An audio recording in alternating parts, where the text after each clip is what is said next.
ভাবছো তুমি সবাই আপন, বড্ড ভালোবাসে, বিপদ এলে যাচাই করো কজন থাকে পাশে। ঘুম আসে না দুটো চোখে, হারায় মুখের হাসি, মানুষ রোগে এখন কম মরে, ভালোবেসে মরে বেশি। অবহেলা করার জন্য ভাষার প্রয়োজন হয় না, ব্যবহারটাই যথেষ্ট। ছেলেরা বিয়ের আগে প্রেমিকার কোনো দোষ দেখতে পায় না, বিয়ের পরে তারা সেই প্রেমিকারই আর কোনো গুণ খুঁজে পায় না।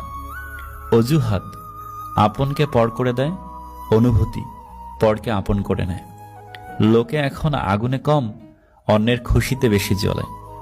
সত্যের পক্ষে যদি দাঁড়াতে না পারেন, অন্তত অন্যায়কারীর পক্ষে দাঁড়িয়ে তালি বাজাবেন না।